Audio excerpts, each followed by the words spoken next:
Saudi दारुल-हुकूमत रियाज में opposition सियासी जमातों की इत्तेहाद अहलियाने रियाज की जानिब से प्रेस कॉन्फ्रेंस का इनकाद किया गया, जिसमें मकबूजा कश्मीर के हुर्रियत रहनुमाओं और कश्मीरी अवाम के साथ इज़हार यकजहती का इजहार किया गया।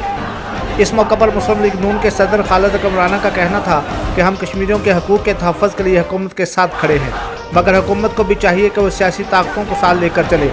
ताकि आलमी सतह पर बेहतर अंदाज में इज़हार यकजहती का प्रचार हो सके।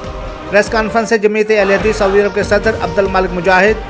JUI के मौलाना हुमायूं महसूद, ANP के डॉक्टर मुजम्मिल, मजलिस पाकिस्तान के सदर राना अब्दुल रऊफ, कौमी वतन पार्टी के सदर इकबाल वदूद, पाक मीडिया फोरम के चेयरमैन अलियास रहीम और पीपल्स पार्टी मिडिल ईस्ट के जनरल सेक्रेटरी मोहम्मद खालिद राना ने ख्यालात का इजहार करते हुए कहा कि भारत दुनिया को तबाही के दहाने पर लेकर जा रहा है, जिसका अक़वाम आलम को नोटिस लेना चाहिए और कश्मीरी अवाम को हक़ खुद अरादियत दिलाने में अपना किरदार अदा करना चाहिए।